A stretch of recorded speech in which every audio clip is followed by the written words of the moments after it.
Bismillahirrahmanirrahim. Assalamu alaikum 7th class. I hope you're all safe and sound in your homes. And let me tell you one thing, that today we are going to start our Alhamdulillah lesson number 2. Lesson number 1 हम complete कर चुके हैं माशाल्लाह से, जैसा कि आप लोग जानते हैं that we have completed it Alhamdulillah. And some things are going to be done, like exercise की कुछ चीज़ें ऐसी हैं जो कि हमने करनी है, जो कि अभी हम कर सकते हैं. Like complete each of the following sentences. Here it is. In sentences को complete करना है जो कि हम कर सकते हैं. Like first one is the process of breaking down of food. Food की break down का process क्या कहलाता है? ऐसा process जिसमें food की break down हो, उस process को क्या कहते हैं? हमने शुरू में पढ़ा था, अगर मैं आपको दिखाऊं, like here the process of digestion brings from our mouth, कि हमारी जो डाइजेशन का प्रोसेस है वो हमारे मुंह से शुरू होता है और मुंह में ही हमारी फूड की ब्रेक डाउन होती है. तो फूड की ब्रेक डाउन अगर हो रही है, उसको लिखा हुआ है the process changing the food into simpler form, तो हम उसको कहेंगे डाइजेशन. तो process of breaking down of food is called digestion.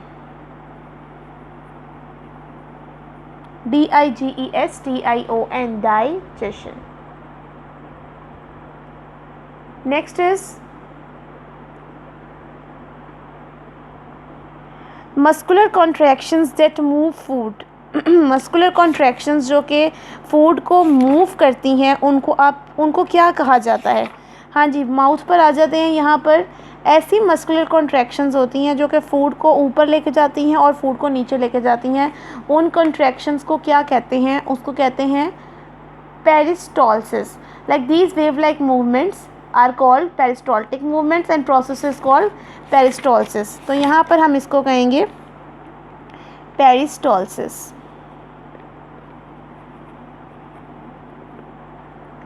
ठीक है जी. Next is the grape like clusters of tiny thin walled balloons in lungs. Lungs के अंदर कुछ ग्रेप लाइक स्ट्रक्चर्स मौजूद होते हैं, टाइनी एयर सैक्स मौजूद होते हैं, जिनको हम कहते हैं एल्वियोलाई. क्या कहते हैं? एल्वियोलाई. तो यहाँ पर हम क्या लिखेंगे? Alveoli.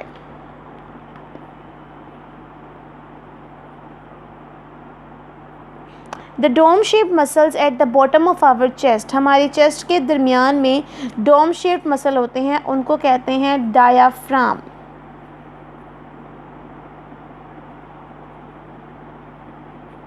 DIAGHRM. The process of getting air into and out of the lungs is called. इस प्रोसेस को क्या कहते हैं? रिस्पायरेशन. हवा को फेफड़ों से अंदर और बाहर लेकर आना, इस प्रोसेस को रिस्पायरेशन कहते हैं. This is it. The place where digested food is absorbed. ऐसी जगह जहाँ पे डाइजेस्टेड फूड एब्जॉर्ब होता है, उस जगह को हम क्या कहते हैं जहाँ पे डाइजेस्टेड फूड एब्जॉर्ब होता है? That is stomach. Which part of our body contracts and moves down when we inhale. हमारी बॉडी का कौन सा ऐसा पार्ट है जो कि कॉन्ट्रैक्ट होता है और नीचे मूव हो जाता है जब हम सांस अंदर खींचते हैं? Bronchioles, diaphragm, alveoli, kidney. तो वो कौन सी पार्ट है? डायफ्राम.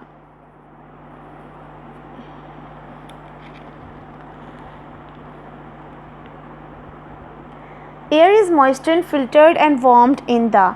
हवा मॉइस्ट हो जाती है, फिल्टर भी हो जाती है और वार्म हो जाती है. कहाँ पर? नोज़ में. A large muscle that separates the chest cavity from the abdominal cavity. Large muscle ऐसा जो कि चेस्ट कैविटी को abdominal cavity से अलग करता है and helps in breathing, और breathing में मदद करता है, उसको क्या कहते हैं? जो कि सेपरेट करता है चेस्ट कैविटी को abdominal cavity से, पेट से चेस्ट को अलग करता है, उसको क्या कहते हैं? Diaphragm. Which produces juice for the final digestion of proteins, fats and carbohydrates. Proteins, fats और कार्बोहाइड्रेट्स की फाइनल डाइजेशन के लिए कौन सी चीज़ ऐसी है जो कि जूस प्रोड्यूस करती है? तो वो जो लास्ट में आ जाती है वो है pancreas. The reverse process of peristolysis is, peristolysis के रिवर्स प्रोसेस को, पेरिस्टोलिसिस तो है ना कि फूड की मूवमेंट आराम से जा रही है, हो रही है, स्टमक तक फूड जा रहा है, अब फूड दोबारा स्टमक से मुंह तक आ जाए तो वो vomiting. Like we have complete our exercise of lesson of chapter number 1 and now we are starting our chapter number 2. आप लोगों ने अब क्या करना है कि ये जो डायग्राम यहाँ पे बनी हुई है इसको हमने लेबल करना है. नेक्स्ट लेक्चर में मैं आपकी डायग्राम्स आप लोगों के साथ लेबल करूँगी. लाइक मैं ये करके आऊँगी और आप लोग खुद अपने हिसाब से चैप्टर से ढूंढ के करेंगे. तो जब मैं दिखाऊँगी आपको कि मैंने कैसे की है तो आप चेकआउट कर लीजिएगा कि आपकी ठीक है या मेरी ठीक है. ठीक है जी. Now we have to start our work of chapter number 2. Chapter number 2 start करते हैं. माशाल्लाह से बहुत इंटरेस्टिंग चैप्टर है. चैप्टर का नाम ही बहुत इंटरेस्टिंग है तो आगे तो और भी इंटरेस्ट आता चला जाएगा. देखिए साइंस में जब भी आप ह्यूमंस के बारे में पढ़ते हैं ना तो मेरा नहीं ख्याल कि आप में एक्साइटमेंट नहीं आती होगी. जब भी आप ह्यूमंस के बारे में पढ़ें आपको एक्साइटमेंट इसलिए आनी चाहिए क्योंकि आपको अपने बारे में बहुत सी चीज़ों के बारे में पता चलता है कि हम क्या हैं, हमारे अंदर क्या क्या चीज़ें हैं, वो कैसे काम करती हैं, ऑल दैट थिंग्स. तो फर्स्टली उन्होंने हमें बताया है कि कुछ स्टूडेंट्स लर्निंग आउटकम्स हैं कि ये चैप्टर पढ़ने के बाद जो कुछ चीज़ें ऐसी हैं जो कि स्टूडेंट्स समझ सकेंगे, उनको आ जाएंगी, वो इस काबिल हो गए कि वो उन चीज़ों के बारे में बता सकें. First is explain the transport system in humans. Humans के अंदर जो ट्रांसपोर्ट सिस्टम होता है कि ब्लड की ट्रांसपोर्टेशन कैसे होती है ह्यूमंस में, ये आप बता सकेंगे. Describe the structure and function of heart and blood vessels. Heart दिल का काम और ब्लड वेसल्स जो कि दिल खून की नालियाँ हैं उनका वो काम कैसे करती हैं ये भी आप बता सकेंगे. Explain the working of the circulatory system. आप सर्कुलेटरी सिस्टम होता है जो कि दिल का काम होता है सारे का सारा, कि दिल वेन्स कहाँ से जा रही हैं, आर्टरीज कहाँ से जा रही हैं, तो वो उसका सारा काम आप बता सकेंगे. Identify scientific developments that provide alternatives for the dysfunctional body. कुछ ऐसे साइंटिफिक डेवलपमेंट आ जाती है, कुछ साइंटिस्ट ने कुछ ऐसी चीज़ें मुहैया की हुई हैं जो कि जिसमें आ जाता है कि अगर आपकी बॉडी सही तरीके से काम नहीं कर रही तो उसके लिए हमें कुछ और ऑल्टरनेटिव लेना पड़ता है, कुछ और चीज़ें उसमें लगा कर आपकी बॉडी को काम करवाया जा सकता है. वो क्या क्या चीज़ें हैं, such as artificial tissues and organs and their transplantation. मतलब कि कुछ आप टिश्यूज़ भी चेंज हो सकते हैं, ऑर्गन तक चेंज हो सकते हैं कि अगर आपके किडनी फेल हो गई है तो किडनी चेंज करा सकते हैं, और ट्रांसप्लांट किडनी ट्रांसप्लांट होता है ना वो कर सकते हैं. Find out that some disorders in human transport system can be affected by diet. हो सकता है कि कुछ चीज़ें जो हैं वो इंसान का जो ट्रांसपोर्ट सिस्टम है, कुछ डिसऑर्डर्स जो बीमारियां होती हैं वो डाइट से इफेक्ट होती हैं कि लाइक आप अच्छा खाना नहीं खा पा रहे होते, आपको सही फूड नहीं मिल रहा होता जो कि आपकी बॉडी को ज़रूरत होती है, तो वो वहाँ से भी डिसऑर्डर्स आ सकते हैं. Describe the absorption of water in plants through roots.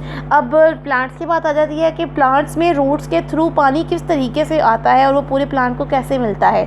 Explain how the structure of root stems and leaves of the plants permit the movement of food water and gases. क्या वो कह रहे हैं कि किस तरह जो प्लांट के जो ये चीज़ें हैं जिसमें रूट स्टेम और लीव्स हैं इनके स्ट्रक्चर कैसे बना हुआ है कि वो उसमें फूड की भी मूवमेंट होती है, वाटर की भी होती है और इन्वायरमेंट की गैसेस की भी होती है.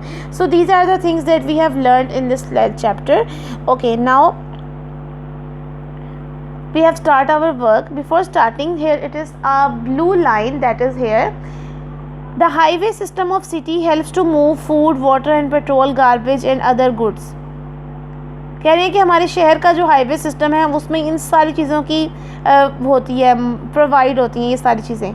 सिमिलरली इसी तरह transport system help to move food, water, gases and waste throughout our body and a plant body. वो कह रहे हैं कि इसी तरह अगर आप ट्रांसपोर्ट सिस्टम की बात कर रहे हैं तो वो हाईवे की तरह ही है जो कि पूरी बॉडी के अंदर खाना, पानी, गैसेस और जो वेस्ट मटेरियल जो हैं वो जगह जगह तक लेके जाके बॉडी से बाहर निकाल देते हैं, और ये प्लांट की बॉडी के अंदर भी ऐसे ही होता है. So let we have started. Introduction हमने बहुत अच्छे तरीके से कर लिया. अब हमें चैप्टर पढ़ने का और भी ज़्यादा मज़ा आएगा. ओके जी, सबसे पहले तो है हमारी ट्रांसपोर्टेशन की डेफिनेशन जो कि आपको पेज के सबसे ऊपर भी दिखाई दे रही है कि ट्रांसपोर्टेशन की डेफिनेशन क्या होती है. मैं आपको एक दफ़ा पढ़ के बता देती हूँ. लिखा हुआ है the supply of food, water, oxygen etcetera, कि वाटर, फूड और ऑक्सीजन की और जो भी सप्लाई होती है वो, and removal of waste from our body is called transportation. इसको हाईलाइट कर लें या इसको आप अंडरलाइन कर लें, इट्स अप टू यू, आपकी अपनी मर्ज़ी है, कुछ भी कर सकती हैं आप. ट्रांसपोर्टेशन की डेफिनेशन है कि फूड की, वाटर की और ऑक्सीजन की जो सप्लाई है और जो वेस्ट मटेरियल्स का बॉडी से निकलना है, इस सब को क्या कहते हैं, ट्रांसपोर्टेशन. ठीक है. अब वो कह रहे हैं कि blood circulatory system in our body serves this purpose, कि ये काम कौन करता है हमारी बॉडी में? ब्लड सर्कुलेटरी सिस्टम, कि जो ब्लड है दिल से निकाल कर उसको पूरी बॉडी के पूरे पार्ट्स तक लेके जाना, ये सारा एक ट्रांसपोर्टेशन हो रही है। ठीक है जी। Now let we have start our most important lecture, most important topic, that is human blood circulatory system, इंसान का सर्कुलेटरी सिस्टम, खूनी सर्कुलेटरी सिस्टम, के खून का तो ये इंसान की बॉडी में जगह जगह पे कैसे जाना होता है। Our circulatory system comprises the heart, blood vessels and blood. अब हमारे सर्कुलेटरी सिस्टम में क्या क्या चीज़ें हो जाती हैं? दिल, ब्लड वेसल्स, बहुत सी खून की नालियाँ और खून। Our heart is a pumping organ. हमारा जो दिल है वो एक पंपिंग ऑर्गन है कि वो हर टाइम धड़कता रहता है, पंप होता रहता है। It pumps the blood in blood vessels. ये ब्लड को ब्लड वेसल्स में पंप करता है, डाल देता है, लेके जाता है ब्लड वेसल्स तक। हार्ट की बात करते हैं, हार्ट की बात शुरू हो ही गई है तो let's we have talk about heart. Our heart is a muscular organ about the size of our fist. देखिए हमारी जो मुट्ठी है, हमारी मुट्ठी के जितना जो है ना हमारा दिल होता है। ठीक है जी। तो ये हमारी एक मुट्ठी है, आप मुट्ठी बंद करके भी देख सकते हैं कि आपका दिल कितना होगा, इतना सा सिर्फ आपका दिल है, लेकिन ये बहुत से काम करता है। Heart is found in our chest. Heart जो है वो हमारी छाती के हिस्से में मौजूद होता है। It pumps oxygen poor blood, deoxygenated blood. ये क्या करता है कि ये पंप्स करता है ऑक्सीजन को, जो कि ऑक्सीजन पुअर ब्लड, ऐसे ब्लड को पंप करता है जिसमें ऑक्सीजन नहीं होती। डीऑक्सीजनेटेड ब्लड को ये पंप करता है, लेके जाता है कहाँ? टू द लंग्स, लंग्स के पास। एंड ऑक्सीजन रिच ब्लड जो, और ऐसा और ब्लड जो कि जिसमें बहुत ज़्यादा ऑक्सीजन होती है, टू द बॉडी, उसको बॉडी तक लेके जाता है। जिस ब्लड में ऑक्सीजन नहीं होती वो लंग्स के पास जाता है, और जिस ब्लड में ऑक्सीजन बहुत ज़्यादा मौजूद होती है वो पूरी बॉडी के पास जाता है। ठीक है जी। दो चीज़ें मैंने आपको बताई हैं, जिसमें ऑक्सीजन नहीं होती वो लंग्स के पास जाता है ब्लड, और जिस ब्लड में ऑक्सीजन होती है वो पूरी बॉडी के पास जाता है। मोस्ट इंपॉर्टेंट लाइन है ये, इसको हाईलाइट कर लें या इसको अंडरलाइन कर लें। ठीक है जी। There are 4 chambers in our heart. हमारे हार्ट के 4 चेम्बर्स होते हैं, 4 हिस्से होते हैं। 2 अपर चेम्बर्स कॉल्ड एट्रिया। जो 2 ऊपर वाले चेम्बर्स होते हैं उनको एट्रिया कहते हैं, और जो 2 लोअर चेम्बर्स होते हैं उनको वेंट्रिकल्स कहते हैं। ऊपर वाले चेम्बर्स को एट्रिया कहते हैं और नीचे वाले चेम्बर्स को वेंट्रिकल्स कहते हैं। लाइक अगर मैं आपको डायग्राम में दिखाती चलूँ, यहाँ लिखा हुआ है लेफ्ट एट्रियम और ये राइट एट्रियम। ऊपर वाले जो हैं वो एट्रिया या एट्रियम, सिंगुलर को एट्रियम कहेंगे, और नीचे वाला लेफ्ट वेंट्रिकल और राइट वेंट्रिकल, नीचे वाले को वेंट्रिकल कहेंगे। ठीक है जी। मतलब 4 हिस्से हैं और उन्होंने काम बांटा हुआ है अपना कि उन्होंने कैसे क्या काम करना है। ठीक है। एट्रिया अपर चेम्बर्स को कहेंगे और वेंट्रिकल लोअर चेम्बर्स को कहेंगे। ठीक है जी। इंपॉर्टेंट लाइन्स हैं, इनको अंडरलाइन या हाईलाइट कर लीजिएगा। नेक्स्ट है the ventricles of our heart are larger than the atria. वो कह रहे हैं कि जो वेंट्रिकल्स हैं हार्ट के वो एट्रिया से बड़े होते हैं। Both atria contract at the same time. दोनों एट्रियम जो हैं वो एक ही वक्त में सिकुड़ जाते हैं। एंड सो द वेंट्रिकल्स, और वेंट्रिकल्स भी ये काम इकट्ठे करते हैं, इकट्ठे सिकुड़ते हैं और इकट्ठे रिलैक्स होते हैं। The blood passes from the atria into the ventricles. खून जो है वो एट्रिया से वेंट्रिकल तक जाता है। There is a valve between each atrium and ventricle. इन दोनों के दरमियान ना एक वॉल्व होती है, लाइक एक दीवार है। इन दोनों के दरमियान में एक छोटी सी दीवार है जो कि आपको यहाँ पे नज़र आ रही है, ये वाली। यहाँ से एट्रिया से उस दीवार के अंदर से जो खून है ना वो वेंट्रिकल तक जाता है। जैसे एक नाली नहीं होती जिसने 2 जगहों को आपस में मिलाया होता है, उस तरह ये नाली जो वॉल्व्स हैं ये इनके दरमियान में होती हैं ताकि ये इनको आपस में मिला सकें। जो खून है वो आसानी से एट्रियम से वेंट्रिकल आ सके, इनमें कोई मसला ना हो। these valves keep the blood flowing in one direction। वही बात आ गई कि जो वॉल्व होते हैं इनका काम ये होता है कि ब्लड की फ्लो, ब्लड का जो आना जाना है वो एक ही डायरेक्शन में लेकर जाए। Deoxygenated blood from the body enters the right atrium. वो कह रहे हैं कि जो बॉडी में से डीऑक्सीजनेटेड ब्लड होता है वो क्या करता है कि वो राइट एट्रियम में एंटर होता है। यहाँ पे राइट एट्रियम में एंटर होगा तो राइट एट्रियम से, and oxygenated blood from the lungs, और ऑक्सीजनेटेड ब्लड जो है वो लंग्स से एंटर होगा। एंटर्स द लेफ्ट एट्रियम, वो लेफ्ट एट्रियम में एंटर होगा। ठीक है। डीऑक्सीजनेटेड ब्लड राइट एट्रियम से एंटर होगा और ऑक्सीजनेटेड ब्लड लेफ्ट एट्रियम से एंटर होगा। फिर क्या होगा जी? The right ventricle pushes the blood to the lungs. तो जो राइट वेंट्रिकल है वो क्या करेगा, अब ब्लड को कहाँ लेके जाएगा, लंग्स तक, क्योंकि हमने ऊपर ही पढ़ा है कि जो डीऑक्सीजनेटेड ब्लड है वो लंग्स के पास जाता है और ऑक्सीजनेटेड ब्लड जो है वो पूरी बॉडी में जाता है। दाखिला तो इनका अलग अलग होगा कि दाखिल जो है वो राइट एट्रियम में डीऑक्सीजनेटेड ब्लड आएगा, देखिए इस तरह डीऑक्सीजनेटेड ब्लड राइट एट्रियम में जाएगा और ऑक्सीजनेटेड ब्लड जो है वो लेफ्ट एट्रियम में जाएगा, लेफ्ट में, ठीक है जी। लेकिन जब निकलेगा तो राइट वेंट्रिकल से जो डीऑक्सीजनेटेड ब्लड निकलेगा वो जाएगा लंग्स के पास, क्योंकि हमने बात की थी कि pushes the blood to the lungs. जो राइट वेंट्रिकल है वो डीऑक्सीजनेटेड ब्लड लंग्स को दे देगा और जो लेफ्ट वेंट्रिकल है वो ऑक्सीजनेटेड ब्लड पूरी बॉडी को दे देगा। देखिए नज़र आ रहा है आपको, डीऑक्सीजनेटेड ब्लड जो है वो राइट एट्रियम में जाएगा और ऑक्सीजनेटेड ब्लड लेफ्ट एट्रियम में जाएगा। तो डीऑक्सीजनेटेड ब्लड जब राइट वेंट्रिकल से निकलेगा तो वो लंग्स के पास चला जाएगा और ऑक्सीजनेटेड ब्लड जब लेफ्ट वेंट्रिकल से निकलेगा तो वो पूरी बॉडी के पास चला जाएगा। दिस इज़ इट, ये सारा यही चक्कर था। नेक्स्ट पे आ जाए। This is a short yellow box that is over here, जो कि मैं आपको बताना चाहती हूँ, बहुत इंटरेस्टिंग है। How does our heart work, हमारा दिल काम कैसे करता है। Human heart act as a double pump, human heart जो है वो एक पंप के तौर पर काम करता है। Blood from lungs and other body parts enters the atria, के ब्लड जो है वो दूसरे बॉडी पार्ट से और लंग्स से एट्रिया में एंटर होता है। To atria contract at the same time, दोनों एट्रिया जो है वो एक ही वक्त में सुकड़ जाते हैं and push the blood to the ventricles और वेंट्रिकल्स तक पहुँचा देते हैं। इट इज़ वन पंप, ये एक पंप होता है। उसके बाद जो बोथ वेंट्रिकल्स हैं वो कॉन्ट्रैक्ट होते हैं सेम टाइम पर और जो दोनों pump the blood to the lungs and the other body parts, तो जो ब्लड है उसको लंग्स में और अदर बॉडी पार्ट्स तक पहुंचा देते हैं, ये दूसरा पंप होता है। It is the second pump. Our heart beats about 70 times in a minute, बहुत इंपॉर्टेंट इन्फॉर्मेशन है ये कि हमारा जो दिल है वो 70 दफ़ा धड़कता है एक मिनट में, एक मिनट में 70 टाइम्स धड़कता है ये। We can feel our heart beat pulse, हम अपनी हार्ट बीट को फील कर सकते हैं while placing our fingers below the base of the thumb on the under side of our wrist. देखिए ये आपकी मुट्ठी है, आप अपनी मुट्ठी के, उन्होंने कहा है कि बिलो, आप अपनी जो 2 उंगलियां हैं, 2 फिंगर्स जो हैं, उनको आप अपनी मुट्ठी के नीचे रखकर आप अपने हार्ट की जो बीट है उसको महसूस कर सकते हैं। ऐसे यहाँ पे उंगलियां रखेंगे और आप महसूस करेंगे कि आपकी उंगली के नीचे एक कोई चीज़ है जो कि ऐसे ऊपर नीचे हो रही है, वो पंपिंग है, वो आपकी हार्ट का धड़कना है, जो कि आप काउंट भी कर सकते हैं। 1 मिनट में 70 टाइम्स वो ऊपर नीचे होगी। तो ऊपर नीचे होने का मतलब ही ये होता है कि वो धड़क रहा है उस टाइम, ठीक है जी। This is like our heart, हमने हार्ट के बारे में मैंने आज आपको पढ़ाया है। मैं उम्मीद करती हूँ कि आपको इसकी बहुत अच्छी समझ आ चुकी होगी। Now it's time to do some copy work. Copy work कुछ करना है आपने, और वो करना क्या है कि आपने क्या करना है, सबसे पहले तो ट्रांसपोर्टेशन की डेफिनेशन आपने लिखनी है, ट्रांसपोर्टेशन की। एंड सेकेंडली हमने जो हार्ट का हमारा टॉपिक है उसका हमने एक कॉन्सेप्ट मैप बना लेना है, ठीक है। वो ट्रांसपोर्टेशन की डेफिनेशन के सामने ही बनाते चले जाएंगे। Like let we have started our work, all of you have to open your copies. अपनी साइंस की जो कॉपी है उसको ओपन कर लें।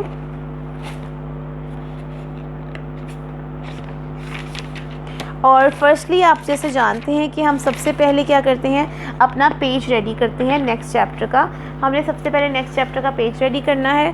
पेज रेडी करने के लिए मार्जिन लाइन ड्रॉ करें।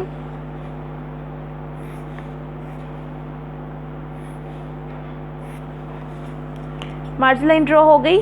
After that we are going to write here the chapter number, that is chapter number 2।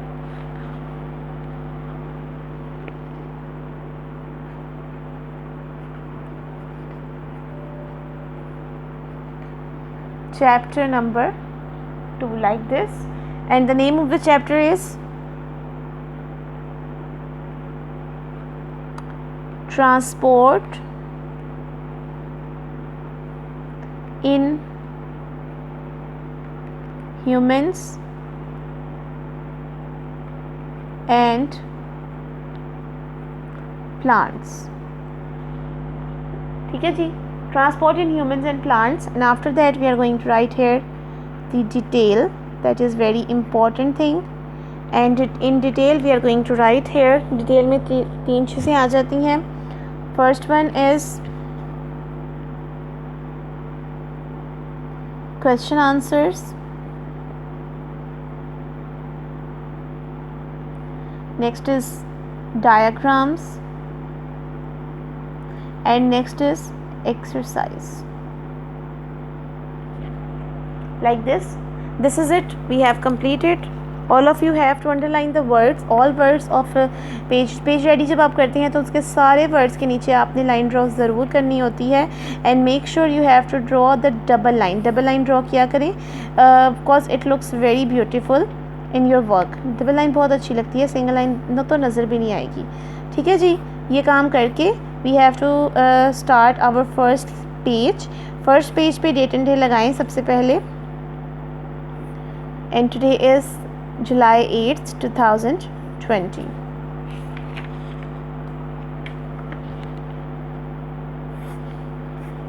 Margin line draw करें. आफ्टर मार्जिन लाइन इस तरफ भी मार्जिन लाइन ड्रॉ कर लिया करें.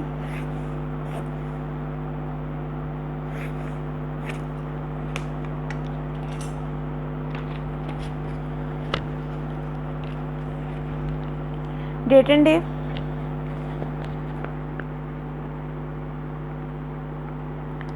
July 8th, 2020. At the middle of the page, classwork, and at the right corner of the page, day, that is Wednesday.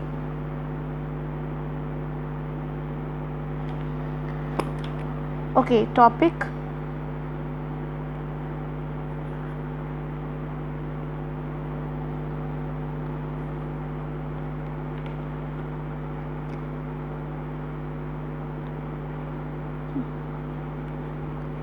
Question answers.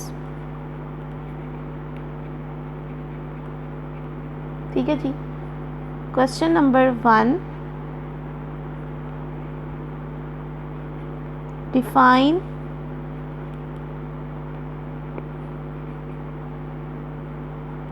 transportation. Answer.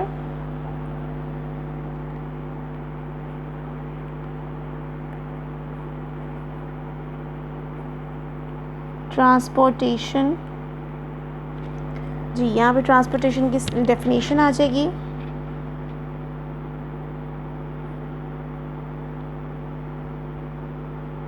The supply of food, water, oxygen etcetera and removal of wastes from our body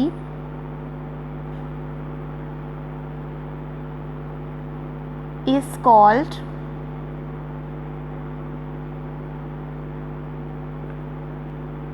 transportation. जब भी आप कोई definition लिखें 7th class, हमेशा एक चीज़ याद रखें कि डेफिनेशन इन्वर्टेड कॉमास में लिखा करें, लाइक दिस. ठीक है जी, this is the definition of the transportation. उसके बाद मैंने आपको बताया था कि आपके साथ में कॉन्सेप्ट मैप हम बनाएंगे. तो कॉन्सेप्ट मैप चूँकि हमने इधर बनाना है तो हम यहाँ पे भी लिखते हैं.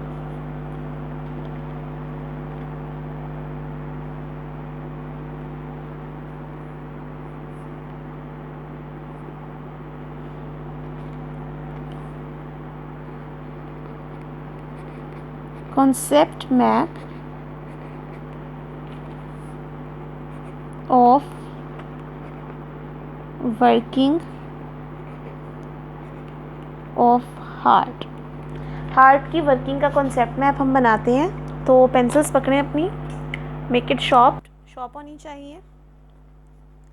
ओके, हमने बात की कि यहाँ पे होता है लेफ्ट एट्रियम, राइट एट्रियम,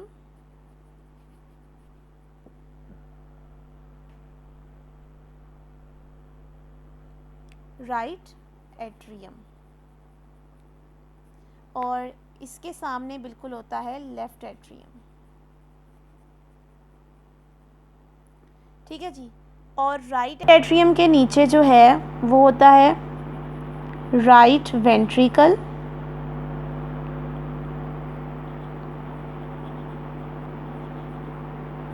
और लेफ्ट एट्रियम के नीचे होगा लेफ्ट वेंट्रिकल।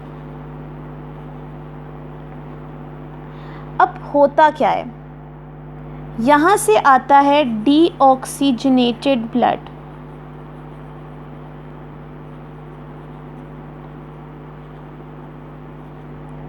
किसके पास आएगा? राइट एट्रियम के पास, ठीक है जी।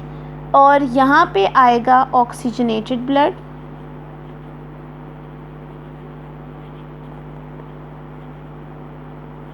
किसके पास आएगा? लेफ्ट एट्रियम के पास, ठीक है जी। इस तरीके से अब राइट एट्रियम से वो ब्लड होता हुआ आ जाएगा राइट वेंट्रिकल के पास, और लेफ़्ट एट्रियम से वो ब्लड होता हुआ आ जाएगा लेफ़्ट वेंट्रिकल के पास। उसके बाद जब यहाँ से डीऑक्सीजनेटेड ब्लड निकलेगा तो वो किसके पास जाएगा? लंग्स के पास। और जो यहाँ से डीऑक्सीजनेटेड ब्लड निकलेगा वो किसके पास जाएगा? ऑल बॉडी पार्ट्स, ठीक है जी। तो इस तरीके से काम होगा। डीऑक्सीजनेटेड ब्लड राइट एट्रियम में जाएगा, ऑक्सीजनेटेड ब्लड लेफ्ट एट्रियम में जाएगा। उसके बाद राइट एट्रियम से वो ब्लड राइट वेंट्रिकल में चला जाएगा, लेफ्ट एट्रियम से लेफ्ट वेंट्रिकल में चला जाएगा, और देन राइट वेंट्रिकल से वो लंग्स के पास चला जाएगा डीऑक्सीजनेटेड ब्लड, और लेफ्ट वेंट्रिकल से वो ऑल बॉडी पार्ट्स के पास चला जाएगा oxygenated blood. So this is the concept map that was designed and all of you have to draw this. ये आपको भी ड्रॉ करना है, और आज की डेफिनेशन जो मैंने आपको लिखवाई है ट्रांसपोर्टेशन की, वो भी आपने बहुत अच्छे तरीके से याद कर लेनी है। मेक लाइंस, लाइन ड्रॉ कर लें इनके नीचे, क्योंकि आप सब जानते हैं कि एनपीएस का पैटर्न है, उसको आपको फॉलो करना पड़ेगा। It is very important to follow the pattern that was given to you all of you by NPS, ठीक है जी। एंडिंग लाइन भी ज़रूर लगाया करें ताकि पता चल जाए कि यहाँ पे आपका आज का लेक्चर कंप्लीट हो गया है। सो मैं उम्मीद करती हूँ 7th क्लास के आपको आज का लेक्चर समझ आया होगा, और मैं इस बात की भी उम्मीद करती हूँ कि आप इसको बहुत अच्छे तरीके से याद भी कर लेंगे, आपके कॉन्सेप्ट सारे क्लियर हो गए होंगे। If you have any queries, अगर कोई किसी किस्म का मसला, कोई चीज़ समझ नहीं आई, आप कमेंट सेक्शन में भी बता सकते हैं, और आप ग्रुप में मैसेज भी कर सकते हैं, या स्कूल कॉल करके भी पूछ सकते हैं। तब तक के नेक्स्ट लेक्चर में इंशाल्लाह ताला आपसे मुलाकात होगी। बहुत इंटरेस्टिंग चीज़ें हैं, हार्ट के बारे में पढ़े हैं, इंसानी दिल के बारे में पढ़े हैं, बहुत मज़ा आएगा। तो तब तक के लिए अपना बहुत ख्याल रखिएगा, मुझे दुआओं में याद रखिएगा। इंशाल्लाह ताला नेक्स्ट लेक्चर में आपसे ज़रूर मुलाकात होगी। अल्लाह हाफ़िज़।